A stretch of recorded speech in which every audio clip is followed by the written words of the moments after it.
Hi hello good morning friends, welcome back to our channel moment me talks and it's me Sandhya. ఎలా ఉన్నారండి అందరూ? నేనైతే సూపర్గా ఉన్నాను అండ్ మీరందరూ కూడా సూపర్ ఉండాలని కోరుకుంటున్నాను.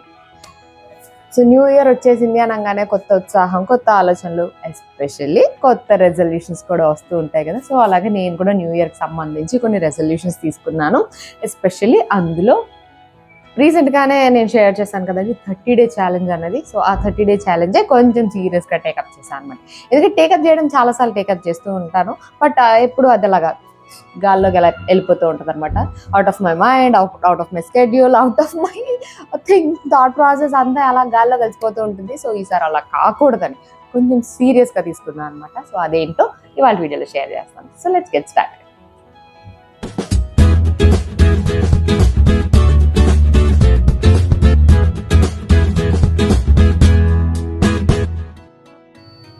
కొత్త సంవత్సరం అనగానే రకరకాల రెజల్యూషన్స్ తీసుకుంటూ ఉంటాం కదండి. ప్రతిసారి రెజల్యూషన్స్ తీసుకోవడం, రకరకాలుగా ఆలోచించడం, అవి మళ్ళీ కొద్ది రోజులకి వదిలేయడం, ఇలాంటివన్నీ అవుతూ ఉంటాయి. బేసిక్గా అన్నీ మన మైండ్లోంచి వెళ్ళిపోతూ ఉంటాయి అనమాట, మర్చిపోతూ ఉంటాను నేను. సో అందుకని ఈసారి అలా కాకుండా కొంచెం కనిపించే విధంగా ఉండాలి అని చెప్పి నేను ఏవేవైతే రెజల్యూషన్ తీసుకుంటున్నానో వాటిని చార్ట్ పేపర్ పైన రాసుకొని వాల్కి స్టిక్ చేసుకోవాలి అండ్ ఎవ్రీడే అందులో నోట్ చేయాలి అని అనుకున్నాను అనమాట. సో ఎవ్రీడే నోట్ చేయాలి అన్నప్పుడు జస్ట్ చూడడానికి మాత్రమే కాకుండా when we are doing something on it every day మనకి అది ఇంకా స్ట్రాంగ్గా రిజిస్టర్ అవుతుంది కదా మన బ్రెయిన్లో, చేయాలి అన్న ఆలోచన కానివ్వండి ఇవన్నీ. సో అందుకని ఒక చార్ట్ పేపర్ రెడీ చేసుకుంటున్నాను నేను నాకు కావాల్సినట్టుగా. అండ్ నేనేంటంటే నాకు బేసిక్గా ఇప్పుడు నేను ఎక్కువ కాన్సన్ట్రేట్ చేస్తున్నది నా హెల్త్ పైన కాన్సన్ట్రేట్ చేయాలి అని అనుకున్నాను అనమాట. ఎందుకంటే రీసెంట్గానే బ్లడ్ టెస్ట్లు అవి చేయించుకుంటే కొంచెం బార్డర్ లైన్లో ఉన్నాయన్నమాట. HbA1c కానివ్వండి, TSH కానివ్వండి. TSH అంటే థైరాయిడ్, T3 T4 నార్మల్ ఉంది, కానీ TSH బార్డర్ లెవెల్లో ఉంది. సో ఆల్మోస్ట్ అది 5 అలా ఉందన్నమాట, ఇంకా తక్కువలో ఉండాలి. సో అది రెగ్యులేట్ చేసుకోవడానికి కానివ్వండి. అండ్ HbA1c వచ్చేసి మనకి 5.6 అంతకన్నా తక్కువ ఉండాలి, అలాంటిది నాకు 5.7 ఉంది. సో అది కూడా బార్డర్ ఏజ్లో ఉంది. సో అందుకని అది కూడా సెట్ చేసుకోవాలి అని అనుకున్నాను. బేసిక్గా ఇవన్నీ కూడా ఏంటంటే లైఫ్ స్టైల్ డిసీజెస్ అనమాట. థైరాయిడ్, డయాబెటీస్, PCOD, PCOS ఇట్లాంటివన్నీ కూడా లైఫ్ స్టైల్ డిసీజెస్ అంటూ ఉంటారు. సో అందుకని లైఫ్ స్టైల్లో చేంజెస్ చేయాలి అండ్ ఎస్పెషల్లీ డైట్లో కూడా చేంజెస్ చేయాలి. కాబట్టి వాటికి ఎక్కువ ఇంపార్టెన్స్ ఇచ్చి ఆ హెల్త్కి సంబంధించిన పాయింట్సే నేను ఎక్కువ నోట్ చేసుకున్నాను. ఓన్లీ ఇవనే కాదండి, మనం ఫైనాన్స్కి సంబంధించి కానివ్వండి, రిలేషన్స్కి సంబంధించి కానివ్వండి, ఇలా చాలా రకాల చేంజెస్ చేసుకోవచ్చు. ఆల్రెడీ వీటి గురించి నేను సెపరేట్ 2 వీడియోస్ చేసి పెట్టాను. ఇన్ కేస్ మీరు మిస్ అయ్యి ఉంటే కనుక ఒకసారి చెక్ చేయొచ్చు, మీకు కూడా ఒక ఐడియా రావచ్చు. ఓకే, ఇలాంటి మనం మార్పులు చేసుకుంటే మనం ఇంకా బెటర్గా ఉండొచ్చు అన్న ఐడియా రావచ్చు. సో ఒకసారి మీరు కూడా అన్ని విధాలుగా ఆలోచించుకోండి. ఎందుకంటే ఓన్లీ డబ్బులనో, లేకపోతే ఓన్లీ హెల్త్ అనో, ఓన్లీ మైండ్ అనో, ఓన్లీ ఫ్యామిలీ అనో ఇట్లా ఏదో ఒక్కటే కాదు కదా. మనిషి అన్నాక మనకు అన్ని రకాలు కావాలి. కాబట్టి అన్ని రకాలుగా ఆలోచించుకొని మనం మన లైఫ్ స్టైల్, మన థాట్ ప్రాసెస్ ఎలా ఉంది ఏంటి అన్నది చూసుకొని దాన్ని బట్టి ప్లాన్ చేసుకోవాలి. అండ్ మోస్ట్లీ సగం కన్నా ఎక్కువ ప్రాబ్లమ్స్కి రీజన్ ఈ స్ట్రెస్ అనేది చెప్తూ ఉంటారు కదండి. సో ఆ స్ట్రెస్ మేనేజ్మెంట్ కూడా చాలా చాలా ఇంపార్టెంట్. సో మనం ఏం చేస్తున్నాం ఏంటి అనేది పక్కన పెట్టేస్తే స్ట్రెస్ మేనేజ్మెంట్ని ప్రతి ఒక్కళ్ళు మాస్టర్ చేయాలన్నమాట. అందులో ఎట్లా డీల్ చేసుకోవాలి, ఎట్లా కూల్గా ఉండడానికి ఎట్లా ట్రై చేయాలి, ఇట్లాంటివన్నీ. సో వాటికి సంబంధించి కూడా మనం ఏమన్నా మోడిఫికేషన్స్, ప్లాన్స్ లాంటివి చేసుకోవచ్చు. సో బేసిక్గా నేనైతే అన్ని హెల్త్కి సంబంధించినవి చేసుకున్నాను. కొన్ని రెజల్యూషన్స్ అవి ఏంటి అన్నవి కూడా మీకు ఇక్కడ నేను క్లియర్గా చెప్తాను. అండ్ ఇక్కడ చార్ట్ అయితే మొత్తం 1 month కోసం చార్ట్ ప్రిపేర్ చేసుకున్నాను. సో ఇక్కడ నేను రాసుకున్న పాయింట్స్ అయితే మీకు షేర్ చేస్తానండి. ఫస్ట్ అయితే డీటాక్స్ వాటర్. మనం ఎనీ డీటాక్స్ వాటర్ తాగొచ్చు, చాలా రకాలు ఉంటాయి. లైక్ CCF వాటర్ అని కానివ్వండి, ధనియాల రసం అని కానివ్వండి, రసం ఇన్ ద సెన్స్ బాయిల్ చేసుకుని తాగాలన్నమాట. జీరా వాటర్ కానివ్వండి, లేదా ఫ్లాక్ సీడ్స్ లాంటి, చియా సీడ్స్ లాంటివి సోక్ చేసుకున్న ఆ వాటర్ కానివ్వండి, ఎనీ వాటర్, డీటాక్స్ వాటర్ ఏదైనా, లేదా వెజిటబుల్ జ్యూస్ కానివ్వండి, బూడిద గుమ్మడికాయ జ్యూస్, ఇట్లాంటివి ఏవైనా సరే డీటాక్స్ వాటర్లో మార్నింగ్ ఏదైనా తాగొచ్చు. సో అది రాసుకున్నాను. ఎందుకంటే మార్నింగ్ నేను వామ్ వాటర్తో స్టార్ట్ చేస్తాను, అంటే వేడి నీళ్ళు తాగి ఆ తర్వాత ఏదైనా ఇట్లాంటి డీటాక్స్ వాటర్ తీసుకుంటే మంచిది అనమాట ఎవరికైనా సరే. సో అది రాసుకున్నాను. సో అది తాగినప్పుడల్లా టిక్ పెట్టుకోవాలన్నమాట, తాగకపోతే క్రాస్ పెట్టుకోవాలి, అట్లా అన్నట్టు. Next soak nuts and seeds. ఇది నేను కొత్తగా అంటే కొంతకాలం క్రితం చేశాము, మధ్యలో బ్రేక్ వచ్చింది, కొన్ని ఇయర్స్గా మళ్ళీ ఇది మిస్ అయిపోయింది. So I wanted to start it again. So అందుకని ఇది ఒకటి రాసుకున్నా, సోక్డ్ నట్స్ అండ్ సీడ్స్. మన అవైలబిలిటీని బట్టి మనకుండే నట్స్ అండ్ సీడ్స్ మనకి ఇంట్లో ఏవైతే అవైలబుల్గా ఉంటాయో అవి రాత్రి సోక్ చేసుకొని పొద్దున్నే తినాలన్నమాట, బిఫోర్ బ్రేక్ఫాస్ట్. అండ్ ఇవి తిన్న తర్వాత యాక్చువల్లీ డీటాక్స్ వాటర్ తాగిన తర్వాత 30 minutes వరకు ఏమీ తినకూడదు, తర్వాత ఇవి తినచ్చు. ఇవి తిన్న తర్వాత బ్రేక్ఫాస్ట్ తినచ్చు అనమాట. అండ్ ఇది ఒకటి కొత్తగా యాడ్ చేసుకున్నాను నేను, యోగా ఆర్ మెడిటేషన్. యోగా అంటే లైక్ స్ట్రెచ్చింగ్స్ లాంటివి ఏమన్నా చేయొచ్చు, లేదు అని అంటే మెడిటేషన్ చేయొచ్చు అనమాట. So meditation is like especially ప్రాణాయామం, బ్రీతింగ్ ఎక్సర్సైజెస్ లాంటివి చేయడానికి మెడిటేషన్ యాడ్ చేసుకున్నాను అనమాట. యోగా ఆర్ మెడిటేషన్ ఏదో ఒకటి చేయాలి ఎవ్రీడే అన్నట్టుగా. This is not under my physical activity, ఇది ఎక్స్ట్రాగా యాడ్ చేసుకున్నాను నేను. And protein. Next protein of course ప్రతి ఒక్కరికి ఇంపార్టెంటే, ఆడ మగ అని తేడా లేకుండా, పిల్లలు పెద్దలు అని తేడా లేకుండా అందరికీ ప్రోటీన్ కావాలి. ప్రోటీన్ అంటే మనం మామూలుగా కూరల్లో పప్పులు అవి ఇవి వేసుకుంటాం కదా, అవి కాకుండా ఒక సాలిడ్ ప్రోటీన్ స్నాక్ కానీ మీల్లో కానీ ఏదో ఒకటి ఇంక్లూడ్ చేసుకోవాలనుకుంటున్నాను అనమాట. సంథింగ్ లైక్ చికెన్ కానివ్వండి, లేకపోతే పనీర్ కానివ్వండి, లేకపోతే స్ప్రౌట్స్ కానివ్వండి, ఇట్లాంటిది ఏదైనా ఒక ప్రోటీన్ది యాడ్ ఖచ్చితంగా తినాలి ఎవ్రీడే. నెక్స్ట్ ప్రోటీన్ తీసుకున్నంత మాత్రం సరిపోదు కదండి, అది డైజెస్ట్ కూడా అవ్వాలి మన బాడీకి. సో అందుకని దానికి తగ్గట్టు ఫైబర్ కూడా. ఈ ప్రోటీన్ కూడా కొంచెం ఎక్కువ క్వాంటిటీ ఎందుకు నోట్ చేసుకున్నా స్పెషల్గా అంటే, నేను వర్కౌట్ చేస్తాను జిమ్కి వెళ్ళి కాబట్టి ప్రోటీన్ క్వాంటిటీని నేను ఎక్స్ట్రాగా రాసుకున్నాను అనమాట. సో అది డైజెస్ట్ అవ్వడానికి మళ్ళీ ఫైబర్. సో ఫైబర్ అనేసరికి మనకు రకరకాలు ఉంటాయి, లైక్ ఫ్రెష్ వెజిటబుల్స్ లాంటివి, క్యారెట్, కీరా, ఇట్లాంటివన్నీ ఎనీ ఫైబర్ కంటెంట్. అంటే ఏ ఫుడ్లో ఏముంటుంది అన్నది మనకు కొంచెం ఐడియా ఉంటుంది కాబట్టి ఆ ఫైబర్ అని రాసుకున్నాను. సో ఆ ఫైబర్కి సంబంధించిన సాలిడ్ ఫైబర్ ఫుడ్ ఏదైనా తీసుకుంటే then I have to tick it అనమాట. అండ్ అలాగే ఫ్రూట్. సో ఖచ్చితంగా ఏదో ఒక ఫ్రూట్, ఒకటి కానీ రెండు కానీ, it's depends upon our availability and our mood. So fruit కూడా ఖచ్చితంగా యాడ్ చేసుకున్నాం. మోస్ట్లీ నేను ఫ్రూట్ ఈవినింగ్ స్నాక్గానే తీసుకుంటూ ఉంటాను అనమాట. Before going to my gym fruit తిని వెళ్తూ ఉంటాను. And the most important, no sugar. ఎన్నోసార్లు ప్రయత్నించి ఓడిపోయిన ఒక అతి కష్టమైన ప్రక్రియ అనమాట నాకు సంబంధించి. నేను ఎప్పుడు 0 షుగర్ చేద్దాం అనుకున్నా, ఎప్పుడు మమ్మీ డాడీ రావడమో, ఏదో ఫంక్షన్కి నేను వెళ్ళడమో, ఊరు వెళ్ళడమో, చెల్లి వాళ్ళు రావడమో, ఏదో ఒకటి అయ్యి నో షుగర్ అనేది పోతుందన్నమాట. But still I want to take up this challenge again, and అందుకనే నో షుగర్ కూడా నేను ఇంక్లూడ్ చేశాను. Next coming to the very most important thing, of course, the physical activity. So everyday physical activity కూడా ఉండేలాగా, it can be walking, jogging, cycling. నేను జిమ్కి వెళ్తే కానీ అది కానీ, లేదా జుంబాకి వెళ్తే, డాన్స్ క్లాస్కి వెళ్తే అది కానీ, anything comes under this physical activity అనమాట. మనం ఏదైనా స్పోర్ట్ ఆడొచ్చు, స్విమ్మింగ్ వెళ్ళొచ్చు, ఏదో ఒకటి, anything comes under this physical activity. So ఇది కూడా కంపల్సరీ. అండ్ ఇంకొకటి ఏంటంటే, నో ఫుడ్ ఆఫ్టర్ 8 PM. ఒక్కొక్కసారి మనం ఏం తింటున్నాం అనే దానికన్నా ఎప్పుడు తింటున్నాం అనేది కూడా చాలా ఇంపాక్ట్ చూపిస్తుంది అనమాట. సో నైట్ మోస్ట్లీ మేము డిన్నర్ ఎర్లీగా చేసేస్తుంటాం, 7:30 కల్లా ఫినిష్ అయిపోతుంది.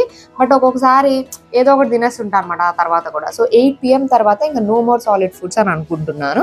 మహా ఇంకా ఏమన్నా ఆకలి వేసినట్టు కానీ, ఆకలి వెయ్యదు యాక్చువల్లీ, బట్ అదొక ఫీలింగ్ అనమాట, మనం త్వరగా పడుకోం కదా. సో ఆ ఫీలింగ్కి ఏదో ఒకటి తినాలని అనిపిస్తూ ఉంటుంది. So no food after 8 PM, ఇది ఒక రెజల్యూషన్ తీసుకున్నాను. And coming to the next one, sleep before 10:30 PM. So 10:30 PM కన్నా ముందే నేను అన్ని ఆఫ్ చేసి పడుకోవాలండి. 10:30 కూడా ఇంకా మ్యాక్స్ టైం అనమాట. మోస్ట్లీ 10 అనే అనుకుంటున్నాను, బట్ సేఫ్ సైడ్గా 10:30 అని రాసుకున్నాను అనమాట. Next coming to the next point which is 2 liters of water. ఇది ఖచ్చితంగా తాగాలి. నేను ఎప్పుడు నీళ్ళు తాగడం మర్చిపోతా అని ఇంట్లో ఎప్పుడు అందరు తిరుగుతూ ఉంటారు. సో అందుకని ఈ 2 liters ఆఫ్ వాటర్ని కూడా నేను ఇక్కడ ఇంక్లూడ్ చేసుకున్నా. ఈ 2 liters వాటర్లో మళ్ళీ ఇక్కడ ఈ డీటాక్స్ వాటర్ కానివ్వండి, లేకపోతే ఏదైనా మనం ఇంకేమన్నా తీసుకున్న లిక్విడ్స్ అవి ఇందులోకి రావు. 2 liters ఆఫ్ వాటర్ ఖచ్చితంగా తాగాలి. అదర్ దాన్ దట్ ఇంకేమన్నా కూడా తాగొచ్చు, లైక్ కోకోనట్ వాటర్ కానీ అట్లాంటివి ఏమన్నా తాగినా అవి ఎక్స్ట్రాగా తాగొచ్చు, ఇందులో ఇంక్లూడ్ కాకుండా. Water especially 2 liters of water finish చేయాలి. దీనికంటూ నా దగ్గర ఒక 2 liters బాటిల్ ఉంది. సో మార్నింగే అది ఫిల్ చేసుకోవాలి, నైట్ లోపు అది ఫినిష్ చేయాలి అనేది టార్గెట్ లాగా పెట్టుకున్నాను అనమాట. And next comes this duration of no screen time. Course ఈ ఫోన్లనే మనందరి జీవితాలను విడదీయరాని బంధం లాగా ఏర్పడిపోయింది, చిన్న పెద్ద తేడా లేకుండా. బట్ అప్పుడప్పుడు దాన్ని విడదీయడం కూడా ఇంపార్టెంటే. కాబట్టి duration of no screen time అంటే స్క్రీన్ టైం చూడకుండా. ఫోన్ అంటే ఓన్లీ ఫోన్ అనే కాదండి, TV, laptop, iPad, anything screen time అని అందుకనే రాసాను అనమాట. సో ఏ స్క్రీన్ చూడకుండా ఉండే సమయం. అలానని ఇప్పుడు ఫిజికల్ యాక్టివిటీ చేసేటప్పుడు మనం స్క్రీన్ చూడము, సో దాన్ని ఇందులో కౌంట్ చేయకూడదు అనమాట. ఒక రోజులో మనం ఫ్రీగా ఉన్నా సరే ఎటువంటి స్క్రీన్ చూడకుండా ఎంతసేపు ఉన్నాం టోటల్గా ఆ టైంని నోట్ చేయాలన్నమాట.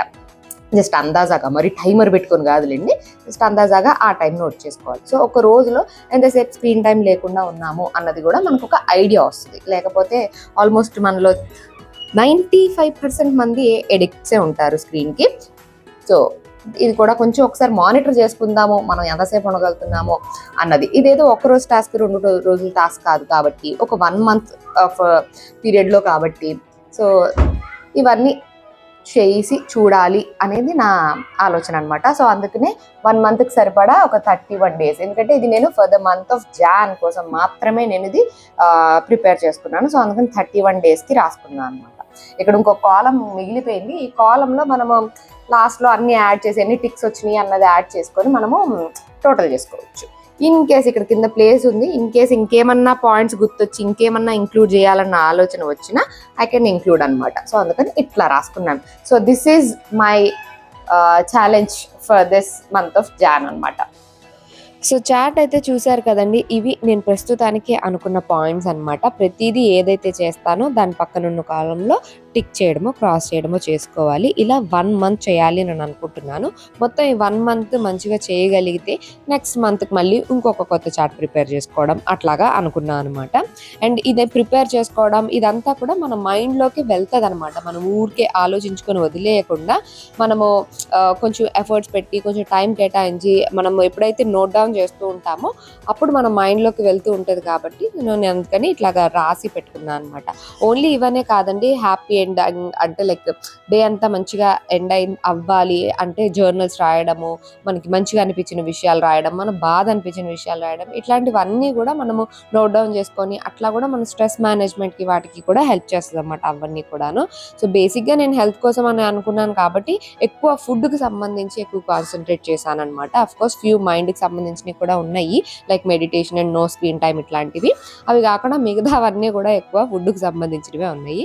సో ఏంటి ఇది ఎలా వర్కౌట్ అయింది ఏంటి అన్నది మీకు మంత్ అంతా ఫినిష్ అయిన తర్వాత క్లియర్గా మీకు కూడా షేర్ చేస్తాను. సో చూసారు కదండి, ఇవి నేనైతే ఈ మంత్ కోసం ప్లాన్ చేసుకున్న ఫ్యూ పాయింట్స్ అనమాట. ఇవే పాయింట్స్ మీరు కూడా రాసుకోవాలని ఏం లేదండి. సేమ్ అంటే మన రిక్వైర్మెంట్స్, మనం ఏం చేంజెస్ చేయాలనుకుంటున్నాము, మన లైఫ్ స్టైల్ ఎలా ఉంది, మన థాట్ ప్రాసెస్ ఎలా ఉంది, మన హ్యాబిట్స్ ఎలా ఉన్నాయి, వాటిని బట్టి మనం ప్లాన్ చేసుకుంటాం కదా. సో యాజ్ ఆఫ్ నేను జాన్ మంత్ కోసం ప్లాన్ చేసుకున్నది అయితే ఇది. సో మీరు ఏదైనా ప్లాన్ చేసుకోవాలనుకుంటే ఈ పాయింట్స్ కొంచెం రిఫరెన్స్గా తీసుకొని దానికి సంబంధించి ఇంకేమన్నా బెటర్గా కూడా మీరు ప్లాన్ చేసుకోవచ్చు. అండ్ ఆబ్వియస్లీ ప్రతిదీ ఖచ్చితంగా చెయ్యాలి అనే ఆలోచన ముందు నుంచి అఫ్కోర్స్ పెట్టుకోవడం మంచిదే, but don't stress your self. ఎందుకంటే ఇవన్నీ గుడ్ హ్యాబిట్స్ మనం హ్యాపీగా ఉండడం కోసం. సో వాటిని బట్టి మనం ఇంకా స్ట్రెస్ అయిపోకూడదు కదా. సో అందుకని నేను కూడా ప్రస్తుతానికి చెయ్యాలనే అనుకుంటున్నాను. But it's okay if it skips for 1 or 2 days. అది కూడా నేను ప్రిపేర్ అయ్యే ఉన్నాను అనమాట. So that's why I don't want to stress myself అని చెప్పాను. సో 1 month ఫినిష్ అయిన తర్వాత చాట్ ఎలాగో ఉంటుంది కాబట్టి నేను దానిలో నోట్ చేస్తాను కాబట్టి జెన్యున్గా ఎంతవరకు నేను చేయగలిగాను అన్నది కూడా చాట్ చూపించి మరీ మీకు కూడా షేర్ చేస్తాను in the month of February. చూద్దాము ఎన్ని చేయగలుగుతానో, ఎన్ని చేయలేకపోతానో, లేకపోతే అన్నీ చేయగలుగుతానా ఏమో ఎవరికి తెలుసు. సో చూద్దాము, hope for the best. So మీరు కూడా ఇలాంటిది ఏమన్నా ప్లాన్ చేసుకోండి. డెఫినెట్గా ఇది మీకు కొంచెం మోటివేషన్ని, ఇంకొంచెం పుష్ని ఇస్తుంది అనమాట. ఎందుకంటే చాలాసార్లు నేను అనుకొని మళ్ళీ వదిలేసి అంటే గాల్లోనే కదా, అలా కన్నా ఇలా కళ్ళ ముందు ఒకటి కనిపిస్తుంది అని అనుకుంటే అందుకే నేను దీన్ని బెడ్రూమ్లోనే స్టిక్ చేసుకోబోతున్నా అనమాట వాల్కి. సో కళ్ళ ముందు కనిపిస్తున్నప్పుడు మనకి గుర్తొస్తుంది. ఎందుకంటే మనకున్న ఆలోచనలకి, మనకున్న బిజీ స్కెడ్యూల్కి మనం మైండ్లోంచి వెళ్ళిపోతాయి, ఒక్కొక్కసారి స్కిప్ అయిపోతే మనం మర్చిపోతూ ఉంటాం. సో అలా మర్చిపోకుండా ఇలా మన కళ్ళ ముందు కనిపిస్తుంది అనుకోండి, దట్ కెన్ బి లైక్ మళ్ళీ ఓకే ఈరోజు మర్చిపోయినా లేదు tomorrow I have to do this అన్న ఆలోచన వస్తుంది. సో చూద్దాము ఈ 30 days కోసం నేను ప్లాన్ చేసుకున్న ఈ 30-day ఛాలెంజ్ అనమాట. ఇది ఒకవేళ ఇలాగే వర్కౌట్ అయ్యి ఒకవేళ మంచిగా ఉంటే I will definitely continue for the next month also. And ఒక మంత్ చూసిన తర్వాత పాసిబిలిటీస్, ప్రాబబిలిటీస్ ఇవన్నీ కూడా మనకు అర్థమవుతాయి కాబట్టి దానిలో మార్పులు చేర్పులు చేసుకొని నెక్స్ట్ మంత్ కూడా ప్లాన్ చేసుకోవచ్చు. సో కొత్త సంవత్సరంలో చాలా రెజల్యూషన్స్ తీసుకుంటూ ఉంటాం కదా. సో ఈ సంవత్సరంలో నేను కొంచెం కార్యరూపం దాల్చినట్టుగా, అంటే లైక్ ఇలా ఒకటి పెట్టుకొని విజన్ బోర్డ్స్ లాంటివి చాలామంది పెట్టుకుంటారు, బట్ నేను ఇలాగా టు డూ లిస్ట్ లాగా చేసి ఒక చార్ట్ ప్రిపేర్ చేసుకొని పెట్టుకోవాలని అనుకున్నా. So I'm going to do this. ఇలాంటివి ఏమన్నా మీరు కూడా చేసుకోవడానికి డెఫినెట్గా ట్రై చేయండి. అఫ్ కోర్స్ ఇవన్నీ కూడా మనం ఇంకొంచెం బెటర్గా చేయడం కోసము, మన మంచి కోసమే కాబట్టి ఎవరైనా చేయొచ్చు. సో మీకు ఉన్న వాటిని పాసిబిలిటీస్ని బట్టి. సో అదండి ఇవాళ నా వీడియో. That's it for today friends. See you all in another video. Till then take care and by.